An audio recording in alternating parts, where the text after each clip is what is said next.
Bienvenidos a Spicing Up Your Leadership, sazonando tu liderazgo, con Gabriel Furman. Un ingrediente que no puede faltar en tu vida. Una instancia de aprendizaje, autoconocimiento y reflexión para transformar tu liderazgo empresarial, tu propia maestría personal, tu autoconfianza y tu forma de comunicar. En este espacio aprenderemos herramientas de innovación personal que puedes llevar a la práctica de forma inmediata en tu vida profesional y personal. Te invitamos a este delicioso y aromático viaje de inspiración para la acción, donde podrás saborear hoy lo que lograrás ser mañana. Los ingredientes ya los tienes.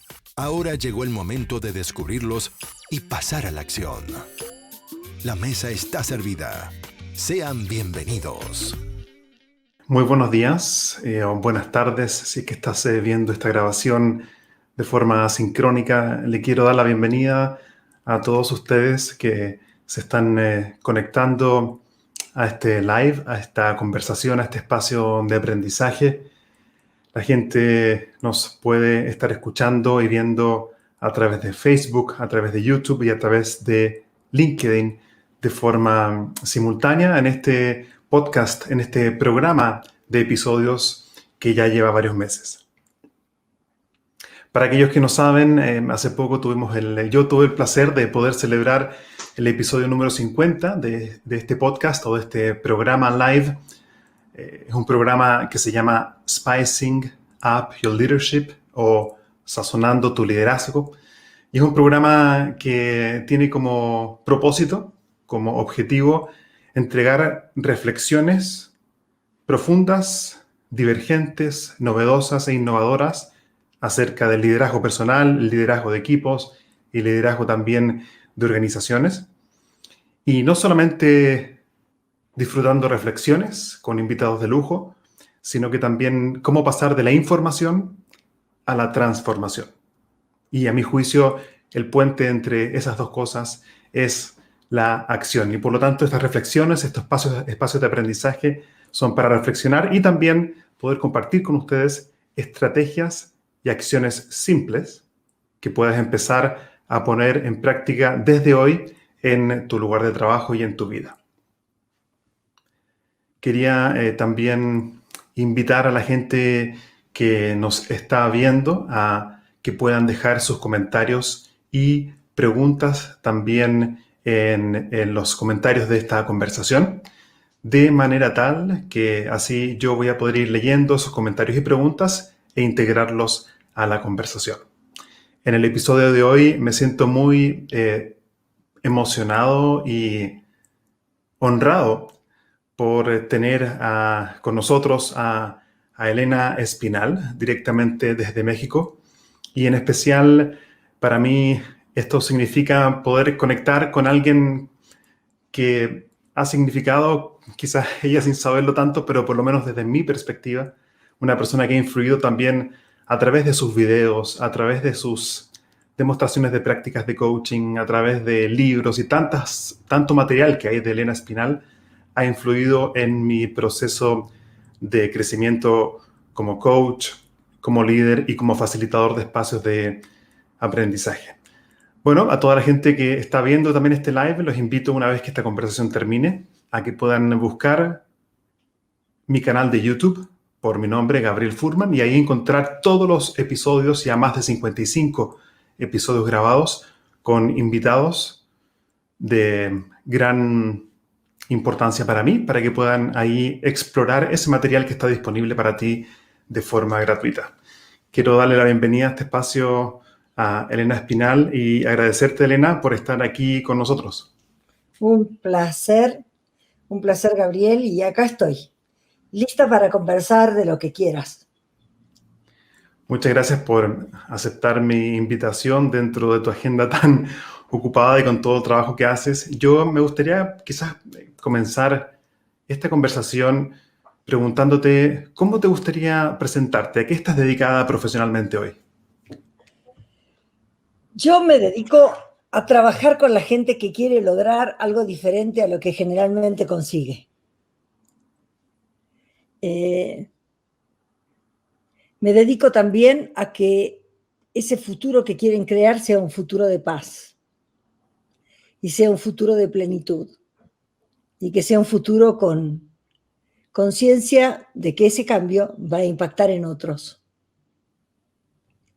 Por lo cual, creo que en definitiva, de alguna manera, trabajo humildemente para crear un mundo mejor. Quizás antes de poder indagar un poco más en eso, que me interesa mucho, quería un poco más conectar con la Elena del diario vivir y te quería preguntar, ¿qué actividades disfrutas hacer fuera de lo laboral? Bueno, fundamentalmente disfruto muchas formas de arte, Gabriel, llamando arte a todo lo que es una expresión personal, original, única, ¿no? De otros también. Me fascina la pintura, me fascina la literatura, la poesía, la música, la cocina, que para mí es un arte efímero. Creo que tengo una mirada un poco artística, me encanta la arquitectura, la decoración, todo lo que tenga que ver con una expresión de belleza. Porque además yo creo que la belleza está en los ojos del que mira, ¿no? Entonces, por un lado, cómo yo miro para crear algo desde la belleza, y por el otro, cómo hago para que lo que haga inspire a que el otro mire con ojos de belleza.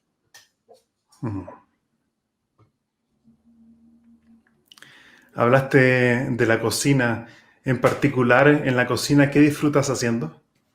Mira, los últimos años, y en agradecimiento a este país maravilloso en el que vivo, que está lleno de tradiciones de historia y que reconoce su historia y se para en su historia y está orgulloso de su historia, cocino muchísima comida mexicana, que es muy laboriosa, que tiene muchos pasos, que tiene muchos ingredientes, por lo cual es como amasar una vida, ¿no? Hacer un plato de esos. Y no sé si habrás visto, estuvo la película, pero el libro es maravilloso, el de Como agua para chocolate, Sí, sí, claro. y ahí te da un poco la pauta de lo que es la cocina para un mexicano, que le pone su amor, le pone sus emociones. Entonces es una cosa muy especial. Mientras me contabas esto, estaba conectándolo con lo que conversamos antes de salir al aire, de que tú tienes un doctorado especializado en temas de odontología. Y me surge preguntarte, ¿cómo Elena Espinal transita de la odontología a esto de ayudar a personas a conseguir lo que no están consiguiendo? A ver, mi formación fue dentro de la ciencia. Primero porque yo tengo un lado muy científico. Mi sistematización en la manera de estudiar la aprendí desde la ciencia. Mi contacto con los hechos viene de la ciencia, ¿no?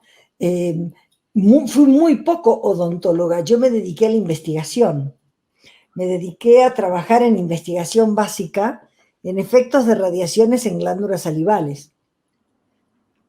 Y mi tesis doctoral tuvo que ver con la investigación y fui profesora adjunta de patología en la Universidad de Buenos Aires y, bueno, todo mi mundo tuvo que ver con los microscopios y con diagnosticar, pero además de eso, con medir, bueno, después venían la discusión que era la elucubración, ¿no? Pero tuvo mucho que ver con la ciencia. Entonces tengo un lado científico exacto.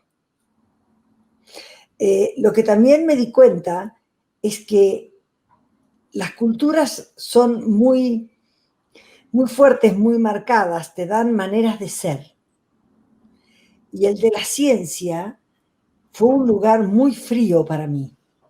frío emocionalmente, frío en la cercanía con la gente, frío en cuanto a lo que podías expresar o manifestar, por lo cual yo dentro de la ciencia era un bicho raro.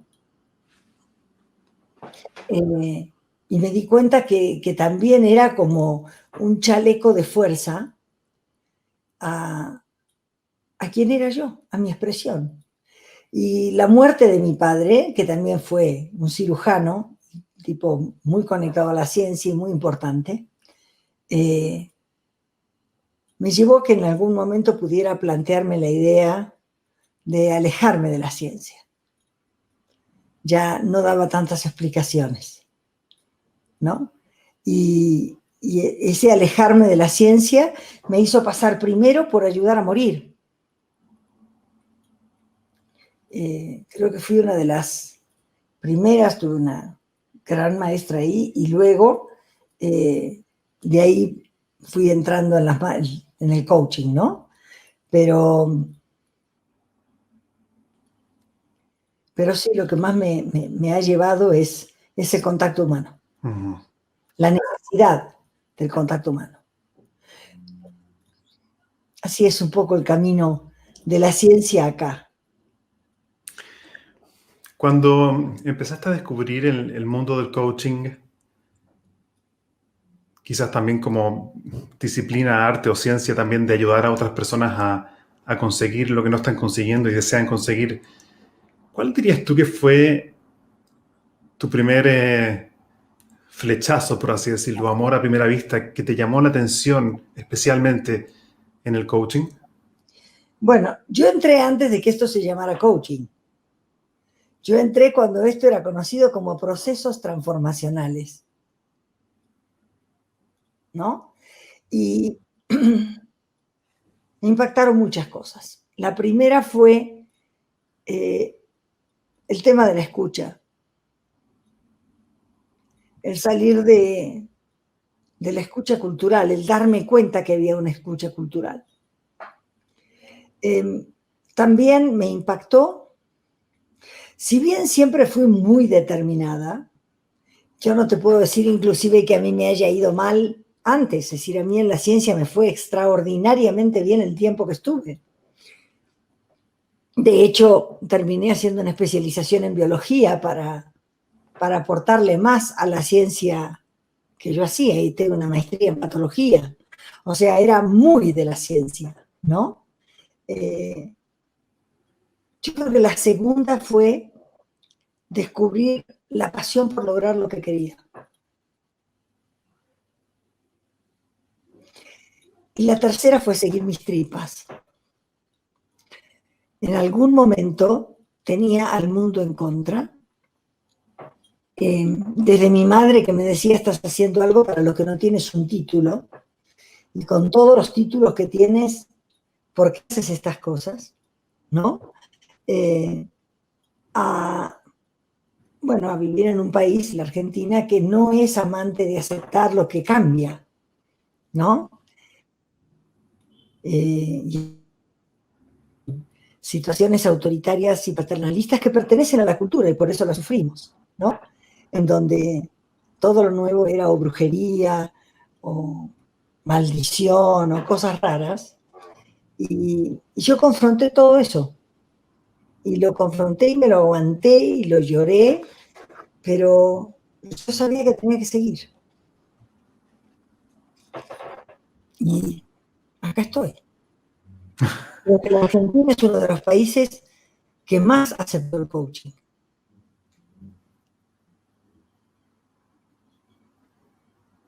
Te escucho un poquito entrecortado y parece que tu imagen me llega un poquito como congelada. ¿Sí? A ver, espérame. ¿Sí? Voy a cambiar de red. Sí, no hay problema.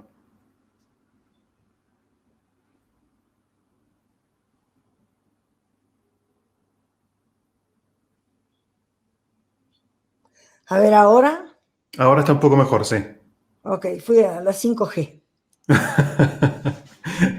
Increíble, bueno, a veces como la tecnología nos permite a veces haciendo un cambio con un solo clic, podemos mejorar nuestra comunicación. ¿Qué te parece? Sí, claro. También hay clics internos que cambian la comunicación. Gracias por contar un poco brevemente tu historia y siento que podríamos como tomar tantas derivadas, tantos exits, tantas salidas de esta conversación eh, y podríamos conversar de tantas cosas, de coaching, de qué es la maestría, del cambio, etcétera. Y a mí me gustaría hacerlo. Y junto con eso quiero también darle foco a lo que acordamos conversar en esta instancia. Y quería, justamente, el fondo de pantalla que elegí es justamente para tratar de representar de forma gráfica un poco el concepto de la multiculturalidad y el trabajo que tú estás haciendo en esa línea. Quería preguntarte cuál es el foco desde lo multicultural que estás teniendo hoy. A ver, yo tengo un compromiso de trabajar para que la gente se comprenda, se acepte y se respete. Porque cuando se respetan y pueden coordinar acción, el producto es la paz, ¿no? Y las diferencias culturales son más allá de el plato de comida que te ponen adelante, el color de la piel, la forma de los ojos o la manera de saludarse. Hay cosas más profundas y yo las he vivido desde muy niña, porque mi padre, te conté, era cirujano, pero además de cirujano, mi padre tenía un alma artística, era un artista natural, era músico y se dedicó a recopilar música aborigen y criolla de Latinoamérica. Entonces mi niñez estuvo plagada de viajes con mi padre, yendo a pueblos, yendo a conocer indígenas de diferentes tribus y mezclarnos con ellos y escuchar sus conversaciones o pedir la traducción de sus conversaciones y escuchar su música y sus canciones y los diferentes instrumentos, porque los instrumentos musicales que usan también condicionan el tipo de música, ¿no? Entonces empecé a entender que había otros mundos. Y cuando empecé en el coaching, bueno, ni te cuento, esto de ayudar a morir, por ejemplo, aparece una manera de ser que tiene que ver con una elección, que es comprender la vida como no sabemos cuándo se acaba y disfrutarla hasta el último momento, o pasarme llorándola hasta que se acabe, ¿no? Por lo cual se te acaba antes. Oh, wow, eso que dijiste me hizo vibrar el corazón. ¿No? Y después he tenido la fortuna de haber sido contratada por Naciones Unidas y he sido contratada por gobiernos para facilitar conversaciones. Y en todas ellas aprendí muchísimo, Gabriel. Aprendí sorprendida del nivel de sordera o del nivel de incomprensión en el cual yo estaba parada, aunque fuera muy amable, ¿no? Recuerdo hace muchísimos años trabajando con indígenas del Chaco, del Impenetrable, que allá me decían que eran vagos, que no trabajaban, el gobierno, ¿no?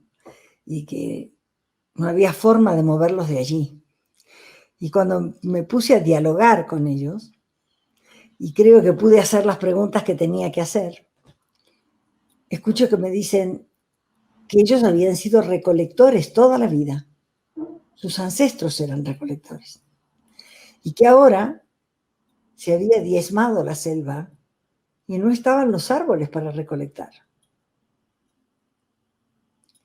Y entonces, cuando les pregunté sobre su trabajo, porque ellos trabajaban en la basura, recolectaban de la basura, usaron la palabra recolectar en la basura. Por lo cual, ellos siguen siendo fieles a su cultura de recolectar.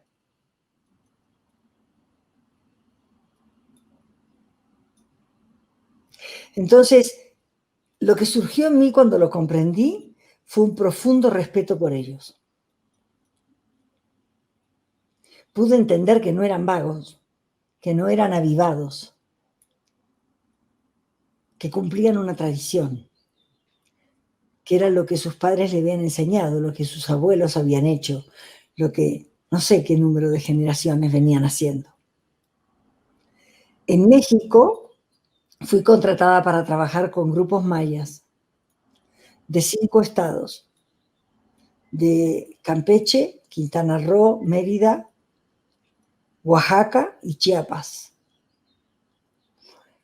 Y tienen pequeños cambios en la cultura. Pero el contrato fue porque el gobierno, la oficina de gobierno, quería ofrecer un crédito y a mí me tocó coachear al director. Ofrecían un crédito para que pudieran empezar a crear, por ejemplo, cooperativas y sacarlos de la pobreza. Trabajamos con el director y la verdad, este director hizo una cosa maravillosa. Yo me quedé enamorada del proyecto porque con una conciencia social brutal quería ayudarlos. Entonces, si se juntaban, presentaban un proyecto, se les daba un dinero que se le pagaba a un profesional de una lista para analizar cuál era el tipo de empresa que hacía más viable el proyecto. Después de eso, les daban otro dinero para analizar la viabilidad del proyecto de negocios. Les daban el 80%, si eran hombres les daban el 60% porque los hombres pagan menos que las mujeres, y empezabas a devolver el dinero cuando llegabas a punto de equilibrio. Y cuando lo devolvías todo, el gobierno invertía en tu empresa. El mismo monto que te había dado, lo reinvertía y lo volvías a pagar desde 3 meses después en adelante. ¿No? Entonces me pareció, pero maravilloso. Y además le regalaban el cemento para el piso de su casa. Yo no te puedo decir, me sentía una diosa. Pasaron 3 meses y me llama el director y me dice: Elena, yo también estoy feliz con el proyecto, pero no funciona. Hemos tenido 5 pedidos y tengo que meter 3.000. Y ahí vino mi primer golpe de realidad. Ups, nos olvidamos de visitar al cliente. ¿De qué? De visitar al cliente. Lo diseñamos desde lo que nosotros creíamos que era lo mejor para ellos. Entonces tuve la suerte de que me volvieron a pagar y fui a visitar a los clientes. Y entonces, Gabriel, me di cuenta de cosas como esta. No, claro que lo queremos. Mi madre quiere el crédito. Pero los papeles, los formatos, están en español y mi mamá no habla español, habla náhuatl o ñoño. Entonces, ¿cómo vas a presentar un proyecto? ¿Cómo vas a invitar a hacer un crédito si solo lo escribes en español cuando estás trabajando con indígenas que mantienen otras lenguas? Lo que estoy entendiendo hasta acá es que de esta historia, una de las cosas que veo es el choque entre 2 culturas o quizás 2 modelos mentales que, al ser diferentes de la realidad, estos modelos mentales, entonces se produce una dificultad, quizás por decirlo menos, en la comunicación entre estas 2 realidades. Claro, porque ven mundos diferentes y eso nos es transparente. Después de eso, que yo escribía y le mandaba a decir al director, les dije: no te olvides que además te regalan el piso de tu casa. Y la muchacha me dice: no, gracias. Le digo: pero ¿cómo no, gracias? La diferencia es brutal, ¿sabes cuánto más fácil es limpiar? Porque ellos viven en cabañas, en chozas que son de piso de tierra, piso nada. No, no, no, no, muchas gracias. Y de golpe, sonriendo y muy amable, me dice, nosotros hace 2000 años que vivimos así. Y después le pregunté, ¿y qué temes con el piso de cemento? Y me dijo, y ya lo estamos viviendo, porque aquí los políticos a nuestros hijos les regalan ladrillos a cambio de votos. Y les regalan el cemento. Pero nosotros vivimos en la selva. Y el calor adentro de la choza se hace infernal porque el cemento y los ladrillos lo refractan. En cambio, la tierra lo absorbe. Y nosotros no querríamos que nos cambien nuestra manera de vivir, porque así nos hacen pobres. Porque entonces yo necesito un aire acondicionado o un ventilador. Tengo el piso de tierra, yo no lo preciso. Entonces eso también me empezó a cambiar el concepto de pobreza, Gabriel. Que nosotros decimos quién es pobre, pero nos olvidamos de preguntarles a ellos qué es ser pobre.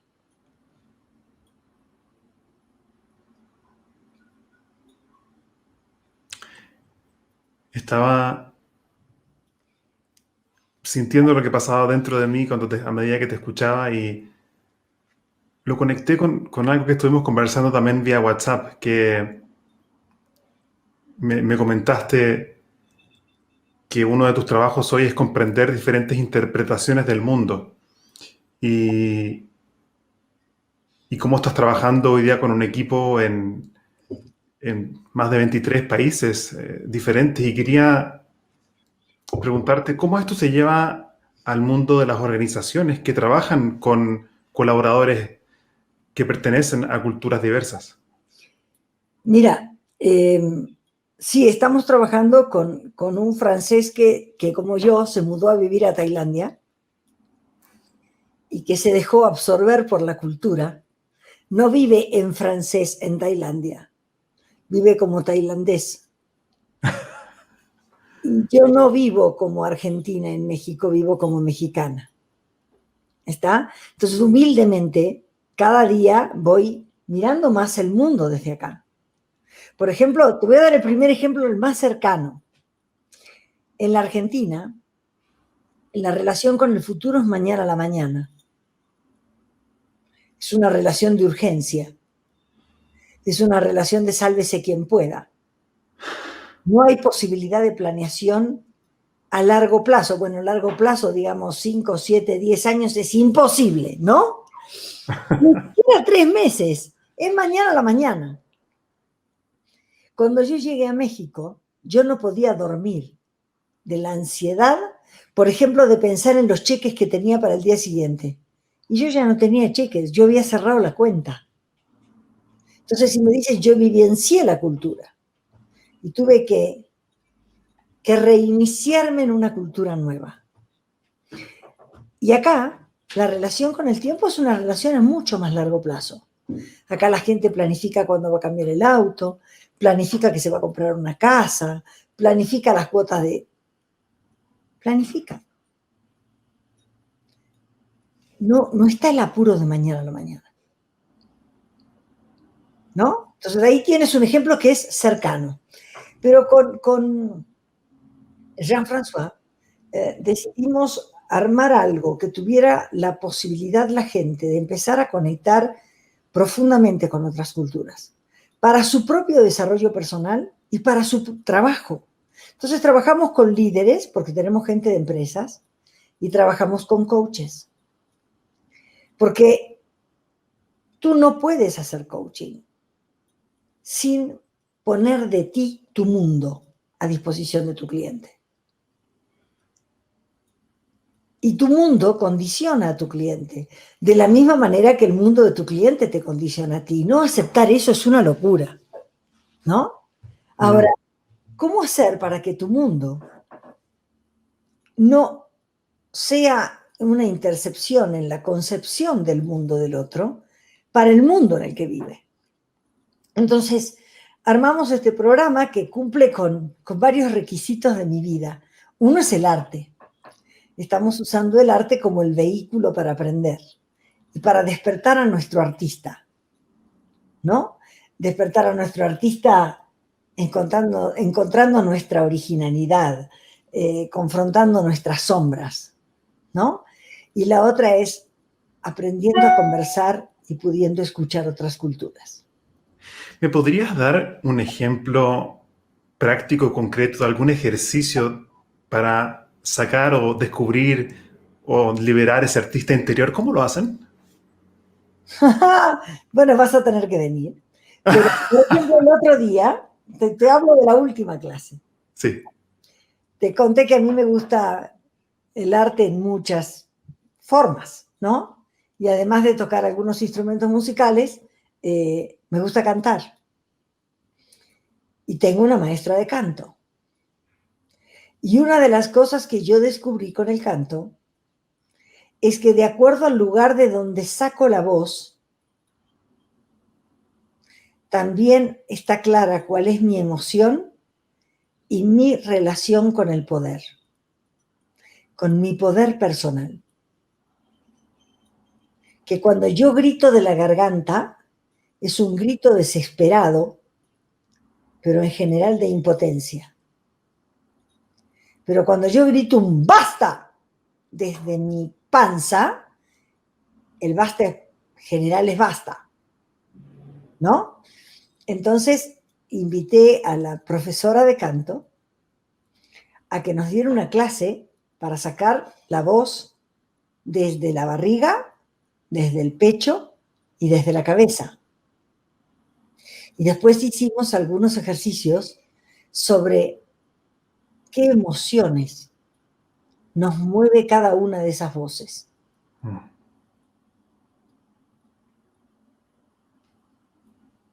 Y fue muy lindo, muy poderoso, estaban encantados. Y puedes empezar a escuchar entonces en la voz del cliente qué es lo que pasa. Desde dónde habla.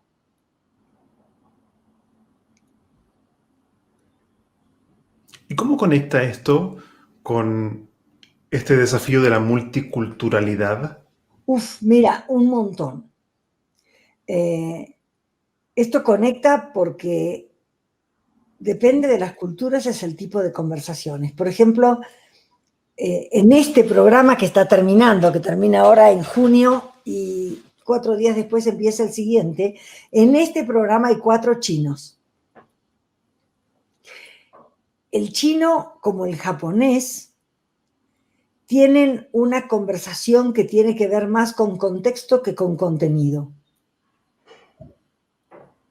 ¿no? Entonces, acá, si yo te dijera, Gabriel, no me gusta la camisa que hoy traes, tú me haces una pregunta de por qué no me gusta y hablamos de la camisa.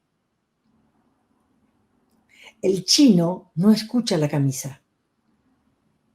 El chino dice, ¿esto te separó de mí?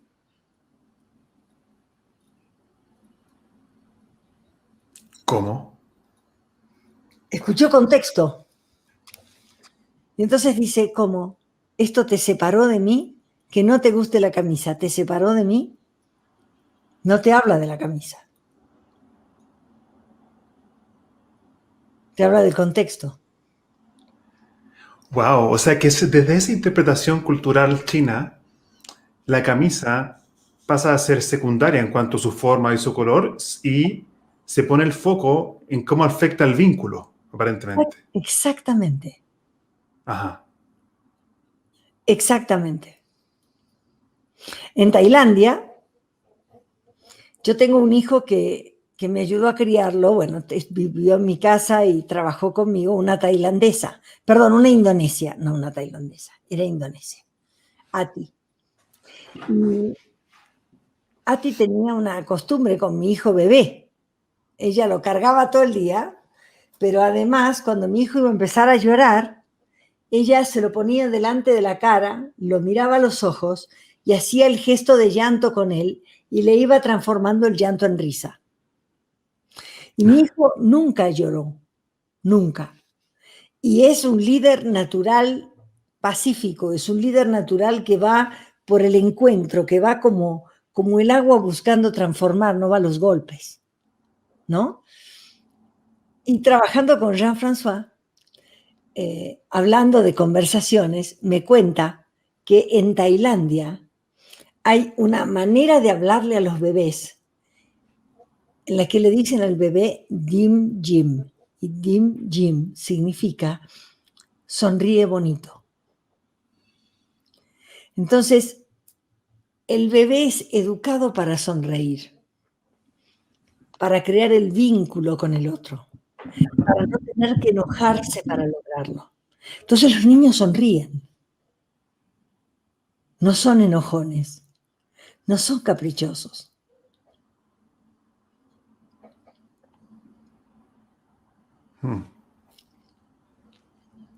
Te quería leer y compartir contigo, Elena, un par de comentarios. Acá escribe Verónica Bernón, que de hecho es mi madre. ¡Ay, qué maravilla, señora! ¡Felicitaciones! Está escuchando este programa y dice, buena Gabriel. Y después dice, me gustaron las caras de fondo. Of It's all us. of us listening. Y habla del tema de la escucha, que me parece que es algo fundamental, porque si es que la cultura incide en nuestra forma de ver el mundo, seguro también incide en nuestra forma de escuchar. Bueno, claro, a ver, ver y escuchar, tómalos como sinónimos. Claro. Y por si fuera ciego, no podríamos hablar de ver. Sin embargo, la cultura igual te toma.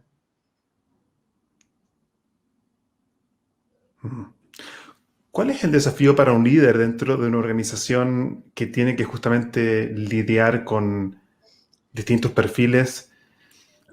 Siento yo, y corrígeme si me equivoco, es que muchas veces, y creo que lo mencionaste al principio, esos modelos mentales son invisibles, es decir, actuamos a través de ellos, pero no sabemos que estamos actuando a través de ellos. Entonces, ¿cómo yo puedo tomar conciencia de mis modelos culturales?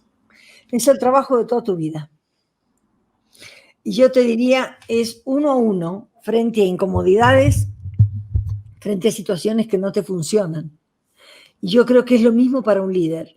Yo he escuchado y trabajo con equipos grandes y multiculturales como coach y veo las dificultades, por ejemplo, cuando aparecen chinos o aparecen orientales, porque el oriental, por un tema de respeto, se calla, pero lo hace por respeto y porque escucha contexto. Entonces el jefe de golpe se desespera y dice, tú no hablas. No, no es que no hable, está escuchando otra cosa. Y va a esperar a que le digas, habla. Hay un trabajo escrito, ¿no? Sobre los chinos, de una mujer que justamente investiga cultura y dice que en una familia una hermana se va a vivir a Estados Unidos, ¿no? Y pasaron 10 años de esta mujer en Estados Unidos. Entonces le escribe su hermana desde China y le dice que se va a casar su hija, para que ella vaya, la invita. Y entonces la llama por teléfono a la hermana y le dice, la que vive en Estados Unidos, en total transparencia de su cultura anterior y viniendo desde la cultura nueva. Oye, qué alegría, sí, claro, ¿cómo no voy a ir, no? Y de golpe le dice, ¿y qué tal el novio de tu hija? Y la china le contesta, es el futuro marido de mi hija. Punto. Eso quiere decir mucho. Eso quiere decir que hablo desde el vínculo, no desde lo que a mí me parece.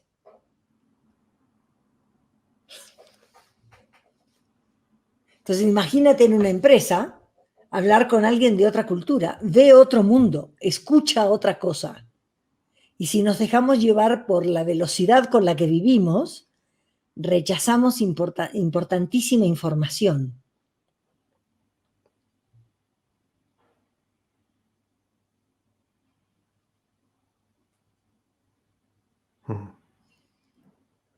¿Y cómo un líder puede comenzar, quizás con algún paso pequeño, simple, a transitar esta brecha de aprendizaje para empezar a descubrir esos modelos mentales?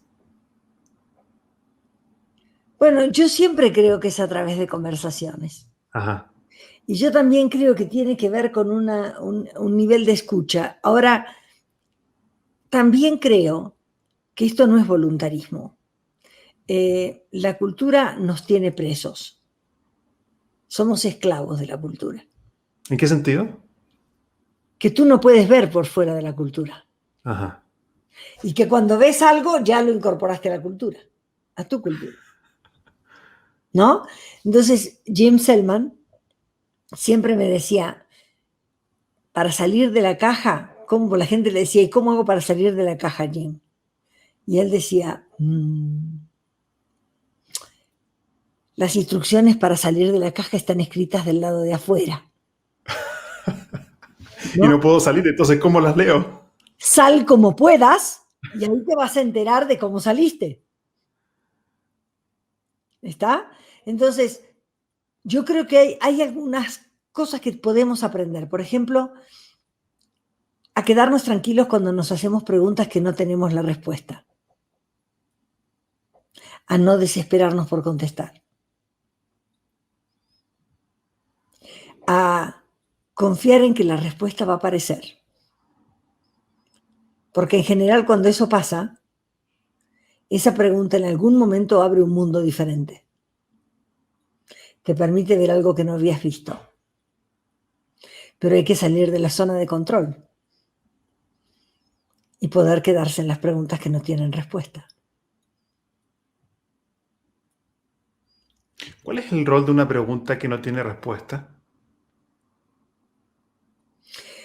A ver, Gabriel, ¿cuál puede ser el rol de una pregunta para la que no tienes respuesta? Wow, si me devuelves la pregunta, entonces yo lo primero que me surge es como tolerar el no saber. Practicar el tolerar, por lo menos lo que me surge ahora, como tolerar, aprender a tolerar la incertidumbre. Ajá. Y el no saber. Y si en vez de tolerar, que significa que todavía tiene más valor saber que darte cuenta que no sabes. Si le pudieras dar un valor importante a la curiosidad de no saber, en vez de tolerar no saber, ¿qué dirías? Sabía que esta era una de las grandes ventajas de tener a un coach como invitado.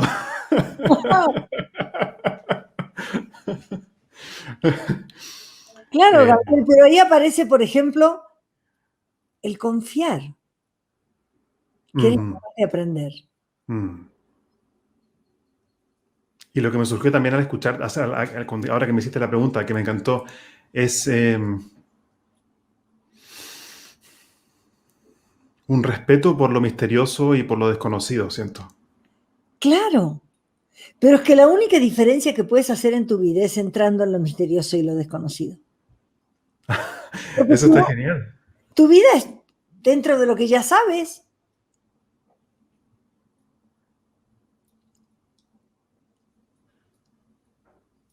¿Cómo tú, Elena Espinal, aprendiste a saltar hacia lo desconocido y confiar?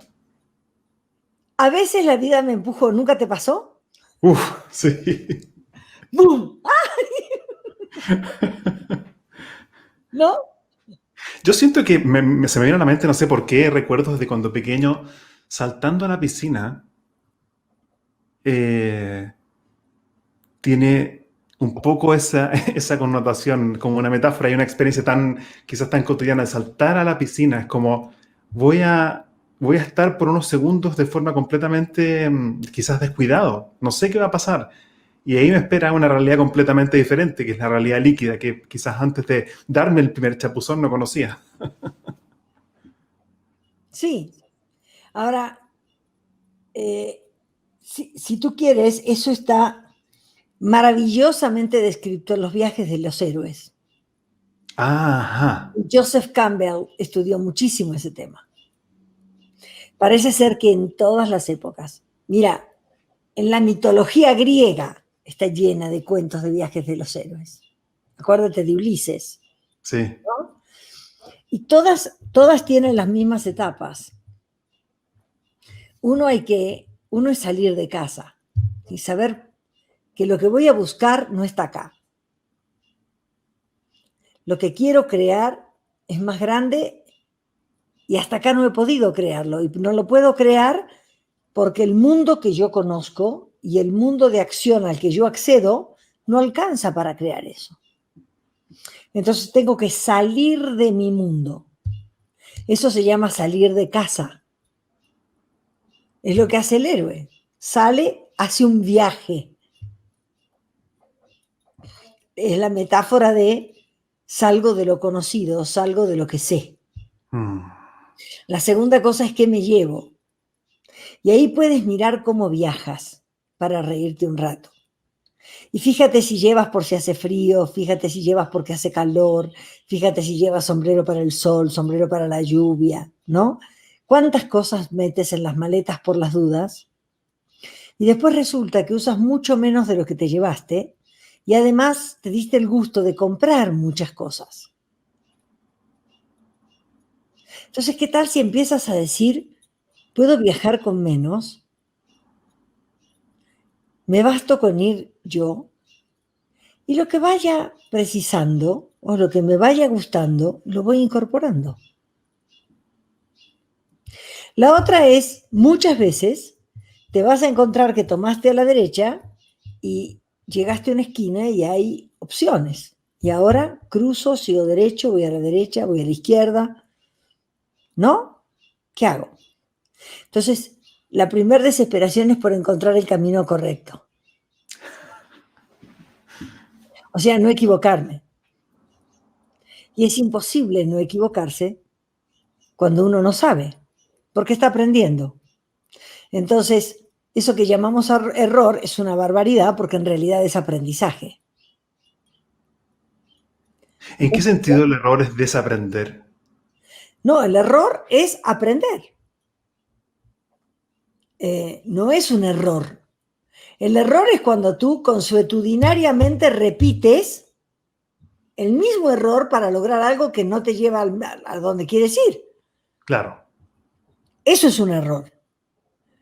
Pero hacer algo por primera vez para lograr algo y que no te salga es proceso de aprendizaje.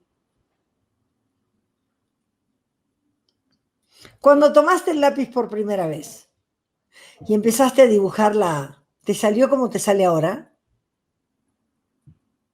No. No. ¿Y qué dijiste? Me salió mal la A. ¿Te salió mal o estabas aprendiendo a hacerla? Entiendo lo que estás diciendo y me siento identificado. Y de hecho quería contarte que estoy terminando ahora de escribir mi primer libro. Y uno de los capítulos que para mí son medulares de este libro que estoy escribiendo es un concepto que desarrolla en el libro que lo llamo el poder de la acción imperfecta.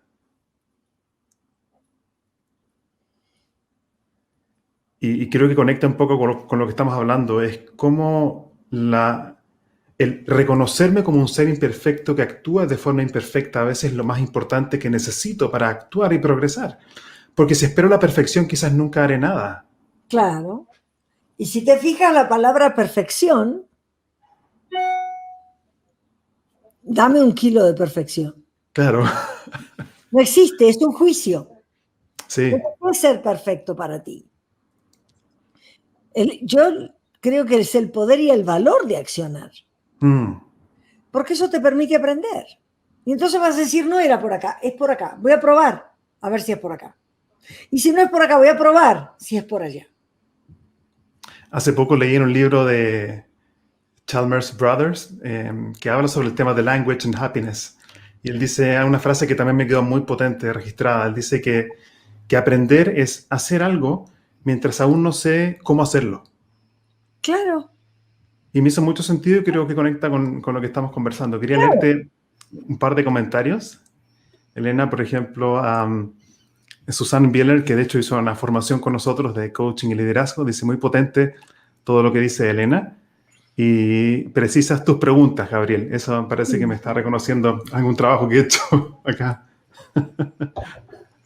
Dice también Carmen Heredia, qué importante este tema de las culturas. Y Elena es una gran maestra, la admiro y respeto sus palabras, dice. Qué amorosa. Gracias. Elena, quería ir cerrando esta conversación que obviamente podría dar para tantas horas más, pero también quiero respetar tu tiempo y tu agenda. Pensando quizás en líderes y gente que dirige equipos dentro de las organizaciones, ¿con qué mensaje te gustaría cerrar esta conversación pensando en ellos? Con el último paso que nos quedamos del viaje del héroe. En algún momento vas a tener que enfrentar los monstruos. Y los monstruos nunca están afuera. Lo más importante es enfrentar nuestros miedos más profundos, que son los que nos inhiben usar nuestro poder. Nuestros miedos y nuestras sombras tienen gran parte de nuestro poder personal. Entonces, si hay un mensaje es, el mundo está acá, el cambio está acá, y si yo cambio, cambia el mundo.